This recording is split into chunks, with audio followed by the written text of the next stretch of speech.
매일 성경 묵상을 돕는 해설 가이드입니다. 안녕하세요. 묵상 코치입니다. 함께 읽고 나눈 말씀은 시편 49편 1절에서 20절까지 말씀입니다. 오늘 말씀은 재산을 의지하고 부유함을 자랑하는 자들의 속임으로 고통을 당한 시인이 깨달은 지혜를 선포합니다.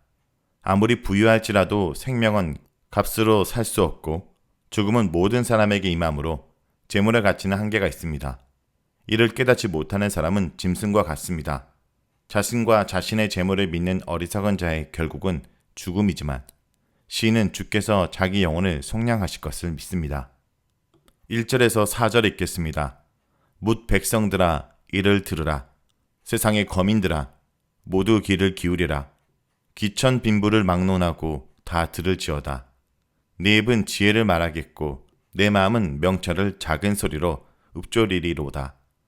내가 비유에 내 귀를 기울이고 수금으로 나의 오묘한 말을 풀리로다. 1절에서 4절은 들어야 할 지혜의 말씀에 대해서 말합니다. 시인은 1절에서 자신의 말을 귀 기울여 들으라고 세상에 사는 모든 사람들과 모든 백성을 부릅니다. 시인이 하려고 하는 말은 모든 사람들과 관계된 문제예요. 나와 시대를 초월한 인간의 보편적인 문제임을 암시합니다. 2절은 더 구체적으로 기천빈부를 막론하고 다 들으라고 말합니다. 그의 말이 모든 사람에게 관련된 것이지만 이 시편의 메시지의 핵심이 재물에 대한 합당한 태도에 관한 것이므로 메시지와 관련하여 특별히 부자와 가난한 자를 지목하여 부르는 것으로 볼 수 있습니다. 시인이 자신의 지혜를 말할 것이며 마음으로 깊이 묵상하여 깨달은 명철, 즉 통찰력을 주는 깨달음을 말하겠다고 합니다. 여기서 지혜와 명철은 모두 복수형이며 이는 깊은 지혜와 깊은 깨달음을 표현합니다. 이어서 시인은 비유의 귀를 기울이며 수금을 연주하면서 오묘한 말을 풀어보겠다고 합니다. 비유와 오묘한 말은 그 깊은 지혜와 깨달음을 전달하는 방법을 표현한 것으로 보입니다. 즉 비유와 수수께끼로 자신의 지혜를 전달하겠다는 것입니다. 예를 들면 이 시편의 본문이 크게 두 단락으로 나눠지는데 각 단락의 결론이 12절과 20절의 후렴에서 나타납니다. 시인이 메시지의 결론으로 비유 형식을 취하고 있는 것을 볼 수 있습니다. 또한 후렴이 메시지의 결론이라면 시인이 내는 수수께끼는 어떻게 사람이 짐승과 같을 수 있는가라고 볼 수 있습니다. 다음은 5절에서 12절 읽겠습니다. 제약이 나를 따라다니며 나를 애워싸는 환난의 날을 내가 어찌 두려워하랴. 자기의 재물을 의지하고 부유함을 자랑하는 자는 아무도 자기 형제를 구원하지 못하며 그를 위한 속전을 하나님께 바치지도 못할 것은 그들의 생명을 속량하는 값이 너무 엄청나서 영원히 마련하지 못할 것입니다. 그가 영원히 살아서 죽음을 보지 않을 것인가. 그러나 그는 지혜 있는 자도 죽고 어리석고 무지한 자도 함께 망하며 그들의 재물은 남에게 남겨두고 떠나는 것을 보게 되리로다. 그러나 그들 속 생각에 그들의 집은 영원히 있고 그들의 거처는 대대로 이르리라 하여 그들의 토지를 자기 이름으로 부르도다. 사람은 존귀하나 장구하지 못하며 멸망하는 짐승 같도다. 5절에서 12절은 재물과 죽음에 대한 내용입니다. 시인은 나를 속여 이익을 취하는 자들의 제약이 나를 애워싸는 환난 날을 내가 왜 두려워하리요? 라며 지혜의 말씀을 시작합니다. 시인은 자신을 속여 이익을 취하는 자들을 두려워할 필요가 없다고 말합니다. 개역개정의 번역은 5절과 6절이 분리되고 6절이 7절과 연결되어 나옵니다. 그러나 6절은 5절의 대적들을 더 자세하게 묘사하므로 5절과 6절을 연결해야 합니다. 그들은 자신의 재물을 의지하는 자요 부유함을 자랑하는 자들입니다. 이들은 하나님을 의지하지 않고 재물의 풍부함을 의지하는 자들이며 하나님을 자랑하지 않고 자신의 능력을 자랑하는 자들입니다. 이들은 자신들의 삶과 미래에 대한 하나님의 말씀을 거부하는 자들입니다.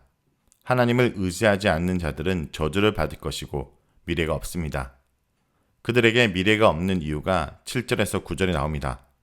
아무도 돈을 지불하여 형제를 죽음에서 구원할 수 없다. 여기서 형제는 자신을 포함한 모든 사람을 의미합니다.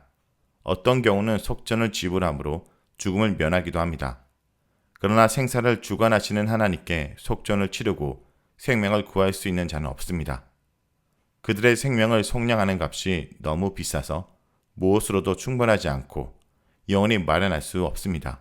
생명을 속량하는 가격은 값으로 계산할 수 없습니다. 영원히 살아서 죽음을 보지 않게 하는 속전이 있을 수 없으므로 부유한 자가 아무리 많은 돈을 다 투자해도 죽음을 피할 수 없습니다. 9절은 7절의 속전이나 8절의 생명을 속량하는 값과 연결하여 읽을 수 있습니다. 그가 영원히 살아서 죽음을 보지 않게 하는 속전 또는 생명을 속량하는 값으로 이해할 수 있습니다. 즉 7절에서 9절을 하나로 묶어 읽는 것입니다. 생명의 속전이 없다라는 분명한 증거가 있는데 이는 모든 사람에게 임하는 죽음입니다. 재산의 유무와 상관없이 모두 죽습니다. 지혜 있는 자도 어리석고 무지한 자도 죽습니다. 그들은 죽으면서 자기 재산을 하나도 가져갈 수 없고 모두 다른 사람에게 넘어갑니다. 그런데도 부유한 자들은 그들의 집이나 거처가 그대로 영원히 자신의 소유로 있을 것이라고 생각하여 그들의 토지에 자기 이름을 붙여 부릅니다.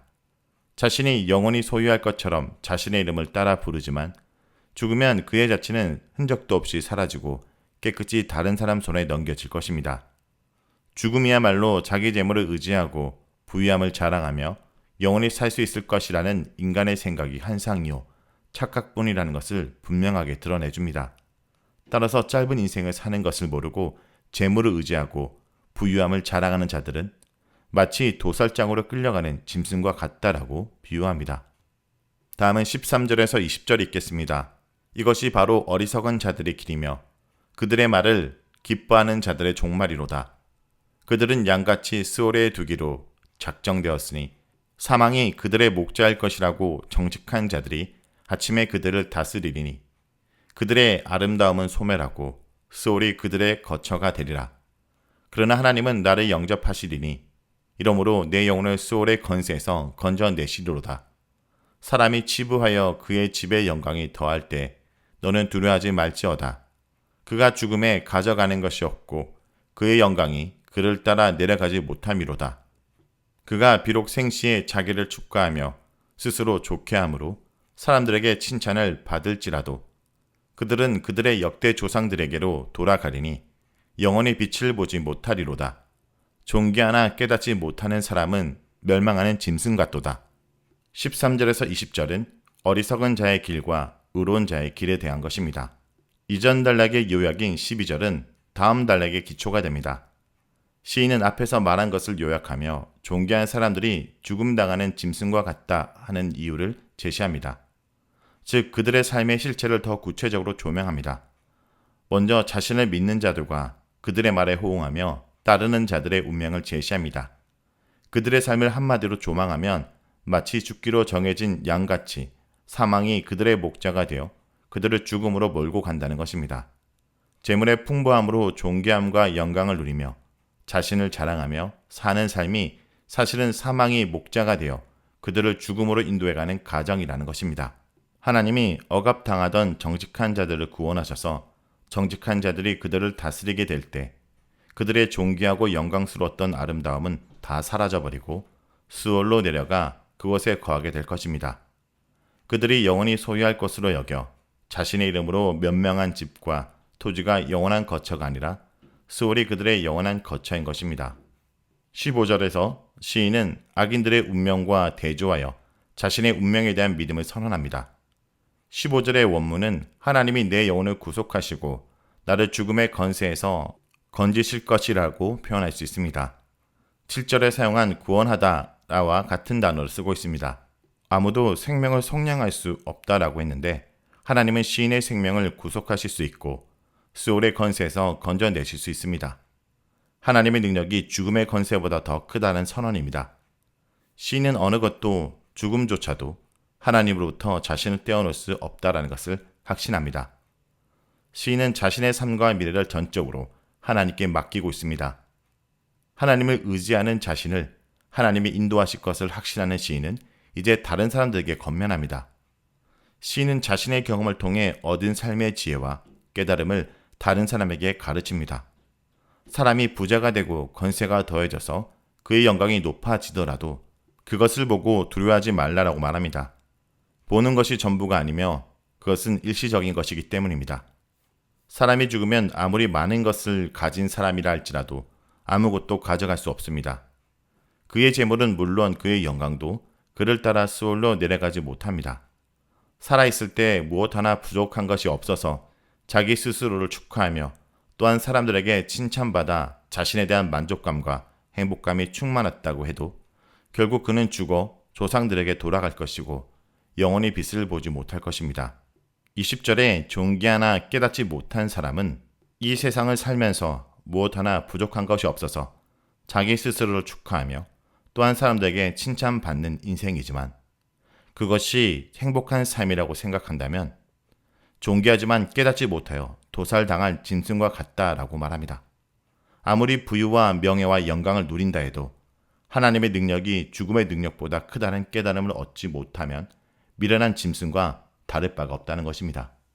자, 여기까지가 시편 49편 1절에서 20절까지 말씀입니다. 오늘 말씀을 통해 우리는 무엇을 묵상하고 적용해야 될까요? 권력과 재산을 믿는 어리석은 자의 운명은 스올뿐입니다. 이런 자들을 이끄는 목자는 사망입니다. 그들의 호화로움은 순식간에 소멸하고 스올을 집토로 삼게 될 것입니다. 죽음 앞에 재물이나 지혜는 아무것도 아니며 가져갈 수 없습니다. 어리석은 자는 살아생전에 그가 이룬 성공과 부를 칭찬하는 소리에 취하여 살지만 결국 텅 빈 영혼으로 어둡고 두려운 죽음을 맞게 될 것입니다. 반면에 의인은 하나님의 손에 스올에서 건짐을 받게 될 것입니다. 성도 여러분, 요즘 나는 무엇에 이끌려 살아가고 있습니까? 하나님과 죽음 이유를 생각하지 못하고 이 땅의 행복이 전부인 것처럼 살아가고 있진 않습니까? 그것은 어리석은 인생입니다. 오늘도 세상이 아닌 주님을 쫓아 살아가며 많은 것을 소유한 사람이 아니라 주님의 소유된 백성으로 살아가는 여러분이 되길 간절히 기도드립니다.